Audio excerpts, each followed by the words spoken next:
አንድ የምነግራችሁ ነገር ቢኖር ማለት ነው ተስፋ እንዳትቆርጡ። እውነቴን ነው የምላችሁ፣ ተስፋ እንዳትቆርጡ። ይህ ቪዲዮ እናንተ ሼር ሳደርገው እያለቀስኩኝ አይ ነው ምን ይሉኛል ብዬ ላስብ እችላለሁ። ግን እውነት ጨለማ ውስጥ ያሉ ሰዎች እነሱን ተስፋ ያሳያል፣ ለእነሱ ተስፋ ይሆናል። እኔ ልንገራችሁ ማለት ነው ወደዚህ ካናዳ ስመጣ ማንም ሰው እውነቴን ነው የምላችሁ ማንም ሰው ተማምኜ አይደለም የመጣሁት።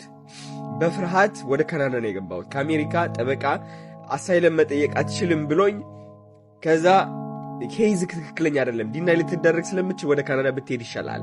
ይህ ውሳኔ የወሰንኩት ካናዳ ለመግባት በ5 ቀን ውስጥ ነው። ያው ማአት ሰዎች እያስፈራሩኝ ካናዳ እንዳትሄድ፣ ካናዳ ጥሩ አይደለም፣ ካናዳ እንደዚህ ነው እየተባልኩኝ ማለት ነው። ከዛ ከአሜሪካ ግን ማለት ነው እውነቴን ነው የምላችሁ ሰዎች ሳልሰማ ማን እንደሰማውኝ አላውቅም። የሆነ ልቤ ማለት ነው እግዚአብሔር ነው አይ ዶንት ኖ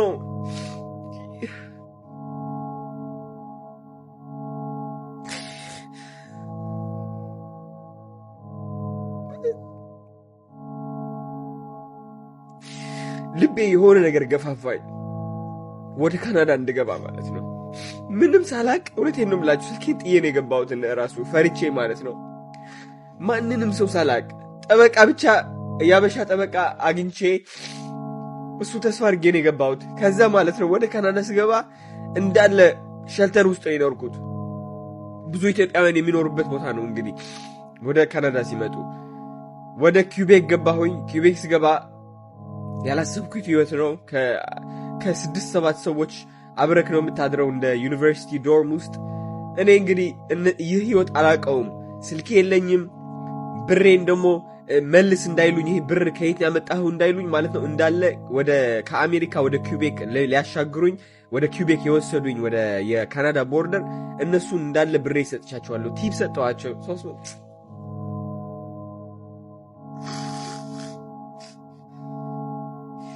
እንደሌላው ነው ደብቄ ከመግባት ማለት ነው። ታክሲዎቹን እንዳለ 200-300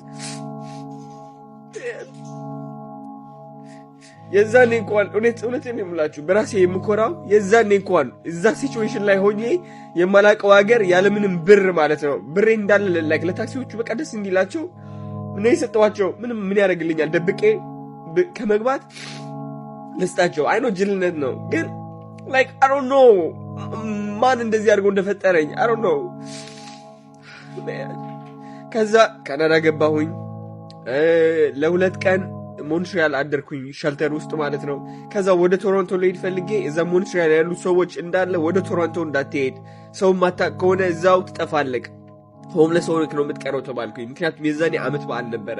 ሸልተሮቹ ቶሎ ስለሚዘጉ በረንዳ ላይ ነው የምታድረው አሉኝ። ከዛ ደግሞ ምን ልቤ ውስጥ እንዳደረ አላውቅም።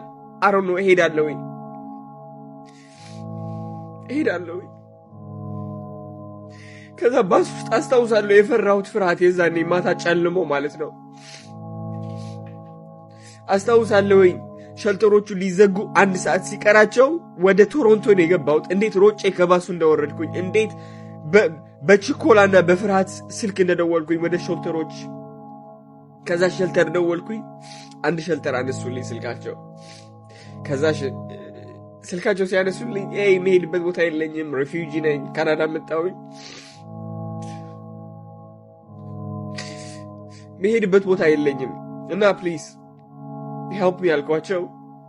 ከዛ እነሱም ጥሩ ሰዎች ታክሲ ላኩልኝ። ከዛ ታክሲ ላኩልኝ ቦታ ወደ ሄድኩበት ሸልተር ግን እንዳለ የሆምለስ እና ላይክ እብድ የሆኑ የሚያጨሱ አዲክትድ የሆኑ ሰዎች እዛ የሚያድሩበት ቦታ ነው የሚደባደቡ። እዛ ቦታ ሄድኩኝና ላይክ ሌላ ቦታ የላችሁም እዚህ ማደር አልችልም ከነዚህ ሰዎች ማደር አልችልም ሌላ ቦታ። ከዛ ችግር የለውም የሬፊውጂ ሳይሆን የወጣት ሆምለስ ሸልተሮች እልካለን አሉኝ። ወደዛ ሸልተር ሄድኩኝ። ከዛ ዛ ሸልተር ለ2 ሳምንት ቆየው። ላይክ እዛ ሸልተር ይሆናል አይደል በቃ እንዳለ ሙዴ ተስተበላሽቶ ነበረ። ስለ ህይወት ማን እንደሆንኩኝ ረሳሁት። አዶናይ ማን ነው? የት ነው ያደግኩት? ጸባዬ ምንድነው? በቃ ግራ ገባብኝ። ህይወቴ እንዳለ ቄሪር አለብኝ። ከቤተሰብ ጋር አብሬ ያደግኩ ልጅ እንዳለ የማላቃቸው ሰዎች ተከብቤ ማደርና መዋል ጀመርኩኝ። እነሱ ሰዎች ሆምለስ ነበሩ። እኔም በቃ በተቻለኝ አቅም በቃ ሰርቫይቭ ለማድረግ ማለት ነው በተቻለኝ አቅም እዛው ቆየሁኝ። ከዛ በኋላ ከሳምንት በኋላ እዛው መቆየት ከሁለት ሳምንት በኋላ እዛው መቆየት ስላልቻልኩኝ ወጣሁኝ። ምክንያቱም እዛ የነበሩ ሰዎች ትክክል አልነበሩም አይምሯቸው። ከዛ በኋላ ወደ ሬፊውጂ ሸልተር አፕላይ ያደረኩኝና እዛ ሬፊውጂ ሸልተር ደግሞ የመቀበል እድልክ በጣም ዝቅተኛ ነው ተባልኩኝ። ግን እዛው ሲሄድ እንዳጋጣሚ ሆኖ ከ5 ቀን በኋላ ደወለችልኝና አዶናይ አሁን መምጣት ምትችል ከሆነ በ1 ሰዓት ነው በ2 ሰዓት ውስጥ አንድ ሩም አለን እሱን እንሰጣለን፣ ካልሆነ ግን ማአት የሚጠብቁ ሰዎች አሉ። እድሜ 18 ስለነበር ትንሽ ቅድሚያ ተሰጠኝ። ወይኔ ወደ ሸልተሩ ለመሄድ ማለት ነው ብር አልነበረኝም። በባስ እንዳልሄድ ደግሞ ማለት ነው በጣም ሌት ሆናለሁኝ፣ እዘገያለሁ። ስለዚህ ጨነቀኝ። የዛኔ ማለት ነው የማውቀው ጠበቃ የነበር እሱን ደወልኩለትና ሄይ ላይክ እባክህ የኡበር ክፈልልኝ አልኩት። የኡበር ክፈልልኝ እባክህ አልኩት። እሱም ጥሩ ሰው ነው፣ ሲሳይ ይባላል። ባይዘ ወይ ቶሮንቶ ከሆናችሁ ጠበቃ ነው እሱ። ለኡበር ከፈለልኝ። ከዛ ወደ ሸልተሩ እየተሯሯጥኩኝ ሄድኩኝ። ከዛ ወደ ሸልተሩ ስገባ እድል አገኘሁኝ። ተመልሼ እንደገና ሻንጣዎችን ሁሉ ነገሬን ይዤ ጠቅልለህና ነው የተባልኩት። እንዳለ ከነ ቦርሳዬን ጠቅልዬ ነው የወጣሁት በቃ በአጠቃላይ። ከዛ ወደዛ አዲስ ሸልተር ገባሁ። ወደዛ አዲስ ሸልተር ስገባ ደግሞ ከ3 ሰዎች ጋር ነበርኩኝ ማድረው እዛው ማለት ነው። ለአንድ ዓመት ከምናምን ከ3 ሰዎች ጋር ቆየሁኝ እዛ። ከዛ እንደገና ወይኔ ያላረኩት ነገር የለም። ኡበር ለመስራት 3 ጊዜ ባይክ ገዝቼ 3 ጊዜ ባይክ የተሰረቀ 3 ጊዜ ባይክ የተሰረቀ። ከዛ በኋላ የመጨረሻ ጊዜ ባይክ ከተሰረቀ በኋላ ማለት ነው ከመሰረቁ በፊት ሸልተሮቹን ጠየቅኳቸው። ውጣ እያሉኝ ነበር ከዛ ሸልተር። ብር አልነበረኝም። 600 የመጨረሻ የነበረች ሳይክል ነው የገዛሁት ኡበር ለመስራት ብዬ ማለት ነው። ከዛ ሸልተሮቹ ምን አልኳቸው? ሄይ ብር የለኝም አሁን ውጣ እያላችሁ ነው። ብር የለኝም፣ የቤት ኪራይ ማግኘት አልቻልኩም እና ፕሊዝ ትንሽ ትዕግስት አድርጉልኝ። በጣም ቆይተሃል፣ መውጣት አለብህ፣ በጣም ብዙ ሰዎች እየጠበቁ ነው አሉ። ከዛ በኋላ ፕሊዝ በቃ እየለመንኳቸው ነው፣ እባካችሁ ቤት ስጡኝ። ላይ የሆነ የወጣት ቤቶች ነበሯቸው የ18 እስከ 20 ምናምን የሆኑ ማለት ነው፣ ወይም ቤተሰብ ያላቸው እና እዛ ለምን አትሰጡኝ አልኳቸው። እዛ ሙሉ ነው አሉኝ። ከዛ በኋላ ሲያስገዱልኝ ውጣ እያሉ የመጨረሻ ተስፋዬ ምን ነበረች? ኡበር ነበረች፣ ባይኳ ማለት ነው። በቃ ለፍቼ እሷን ሆስቴል እንደውም ከፍዬም ላድርግ እችላለሁ አልኩኝ። ከዛ ባይኳን መስራት ጀመርኩኝ። በመጀመሪያው ምሽት ተሰርቃ አደረች ማለት ነው።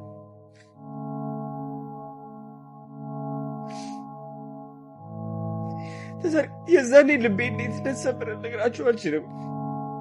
የዛኔ እንዴት የማደርገው እንደጠፋኝ እንዴት። ከዛ ማለት ነው የዛኔ አበሻ ነበር፣ የሆነ አበሻ ነበረና የመጨረሻ ቃል ዛሬ መውጣት አለብኝ። ከዛ የዛኔ የሌሊ ጸባይ ነው ያወጣሁት። ምክንያቱም የመጨረሻ ምንም አልነበረኝማ። የሌሊ ጸባይ አለቀስኩኝ እዛው እያዩኝ ማለት ነው። በሩን እንዳለ በቃ እንትና ዘጋሁትና ከዛ ደንግጠው አዩኝ። የምሄድበት ቦታ የለኝም፣ ብር የለኝም። ባይኬ ተሰረቀች። ባይኬ አፋልጉኝ ስላችሁ ምንም አታረጉም፣ ካሜራ ቼክ አድርጉ ብላችሁ አቅልላችሁ ነው የምታዩት። ምን አድርጉ ነው የምትሉት? በቃ አለቀስኩኝ። ለምን እንደሆነ አላውቅም፣ አለቀስኩኝ። ከዛ የሸልተሩ ማናጀሯ መጣ ማለት ነው። ኦኬ አንድ ሩም አግኝተልናል፣ እዛው መግባት ትችላለች። ከዛ የእግዚአብሔር ነገር ገረመኝ። በቃ መጨረሻ ላይ ሁሉ ነገር ከማጣቴ ደጅ ከመውጣቴ በፊት እንደገና አዳንከኝ ጌታ ያልኩኝ እንደገና። ከዛ ወደዛው ሸልተር ገባሁኝ። እዛ ብቻህን የምትኖርበት ሸልተር ለ2 ዓመት እየተጨናነኩኝ በውፍረት ተቸግሬ ራሴን እየጠላሁኝ ጨለማ ውስጥ ገብቼ እያለቀስኩኝ ቪዲዮዎች ለቀቅ ያለው እያለቀስኩኝ አይታችሁታል እናንተ። እያለቀስኩኝ ለ2 ዓመት ቆየው እየሰራሁኝ ለሰው እየፈጋው ስለ ህይወት ግራ ምንድነው ህይወት ከቤተሰብ አይደለም ግንኙነት የለም። ስለ ህይወት ግራ እየገባኝ ራሴን እየጠየቅኩኝ ማንኝ ነኝ? ምንድነው ዓላማዬ? ጌታዬ ሆይ ምንድነው የሚመጣው? መቼ ነው ብርሃኑ የሚመጣው? መቼ ነው የሚያልቀው ይህ ሁሉ እያልኩኝ ዝም መልስ የለ። 2 ዓመት 3 ዓመት 4 ዓመት ትለፋለህ። ከዛ መጨረሻ ላይ ግን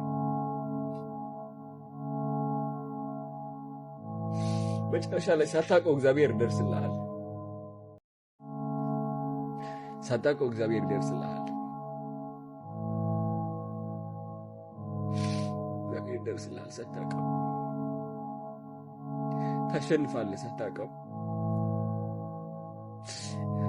የበዛ ሁሉ ልፋት ቆይና ማለት ነው ያ ሁሉ ነገር እንትን ያደርግና ግን ልብ ካንጽተህ ሰዎችን እያከበርክ ሰዎችን ፍቅር እየሰጠህ ለሰዎች እየዋህየው በዛ ሁሉ ችግር ያለፍኩ ነው በዛ ሁሉ መከራ ያለፍ ግን አንተ ባህሪክ ምንድነው ሰላም መሳቅ በቃ ላይክ እንጂ እውነቴን ነው የምላችሁ ድሮ እኔ ላይክ እንትን አድርጌ ነበር ላይክ በጎድኝ ሰዎች ወይም ደግሞ በተጫወቱብኝ በይወህና በተጫወቱብኝ እንደ ህፃን ልጅ ባዩኝ ሰዎች እንደዛው አክት ባረግ ኖሮ እውነቴን ነው የምላችሁ የማይሆን እስር ቤት ገብቼ ነበር ሰው እየደበደብኩኝ ከዛ ግን ይሁሉ ትዕግስት አድርገህ ስትጠብቅ ለካስ እግዚአብሔር ይቆጥርልሃል ከዛ አንድ ቀን ትመጣለች ትባረካለህ የምትሰራው ስራ ህልምክ ይሆናል ደስታክ ያመጣልሃል ገቢ ሁሉ ያስደነግጣል የምታግዛቸው ሰዎች ህይወታቸው ሲቀይሩ ስታይ ባንተ ድጋፍ ደስታ ያመጣልሃል ከዚህ በላይ ምን አለ ጌታዬ ሆይ ሁሉም በየቦታው ሲይዝ ሰውነቴ ከነበርኩበት አሁን ወዳለሁበት ምን ያህል ጥንካሬ እንደጠየቀብኝ የዛኔ እየተቸገርኩኝ ነበር ግን አሁን ሆኜ እያንዳንዷን ችግር እያንዳንዷን ስቃይ እያንዳንዷን የተከዳሁባት ያለፍኩባት ችግር ጨለማ እያንዳንዷን ጨለማ የመሬት ዝቅተኛ አፈር የላስኩባት ቀን አሁን እሷን ነው ማመሰግነው እነዛ ኖርማል ቀናቶች ከሥራ ሰርቼ የተመለስኩባቸው ቀናቶችማ አላስታውሳቸውም እቺ የተሰቃየሁባት ቀን ያለቀስኩባት ቀን ግን ላሁን ፍቅር ሆናኛለች ላሁን ምስጋና ሆናኛለች ላሁን እግዚአብሔር እንዳስታውሰው ህይወቴ ላይ እንደሰራልኝ እንዳልረሳኝ ሁሌ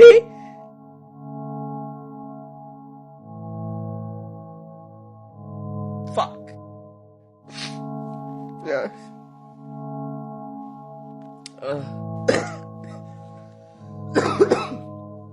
እንዳልረሳኝ ሁሌ አስታውሰኝ እግዚአብሔር ይመስገን Oh man, አለቀስኩኝ በጣም ስለዚህ ወንዶች ሆናችሁ ሴቶች ሆናችሁ ጨለማ ላይ ካላችሁ አሁን ምንም ያህል ጨለማ ብትሆን በሰው ተከታችሁ እድል አምልጧችሁ ለሰው መስራት መፍጋት ሰልችቷችሁ ህይወታችሁ እንዳለ የማያልፍ ከመሰላችሁ ማለት ነው እውነቴን ነው የምላችሁ አላፊ ነው ሁሉም አላፊ ነው እግዚአብሔር እያያችሁ ነው ከጀርባችሁ ነው ሳይታወቃችሁ እናንተ ህይወት እየጻፈላችሁ ነው እግዚአብሔር አመስግኑ ብቻ ሰው አትግዱ እናንተ ሰው እውነቴን ነው የምላችሁ ይቅርባይነት ይቅር በሉ በዚህ እየተጠፋችሁ በዚህ ይኸው ፍቅር ስጡ አንድ ቀን ዛኔ ትባረካላችሁ ስትባረኩ ደግሞ ማለት ነው የሚያስለቅሳችሁ ባርኮት ነው ስትባረኩ ደግሞ ማለት ነው እምላችሁ ለአንድ ቀን ተደስታችሁ የምትተውት አይደለም እግዚአብሔራችሁን የምታመሰግኑበት ነው እግዚአብሔራችሁን የምታመሰግኑበት ነው ስትባረኩ እግዚአብሔር ይመስገን ጌታዬ ሆይ ቴንክ ዩ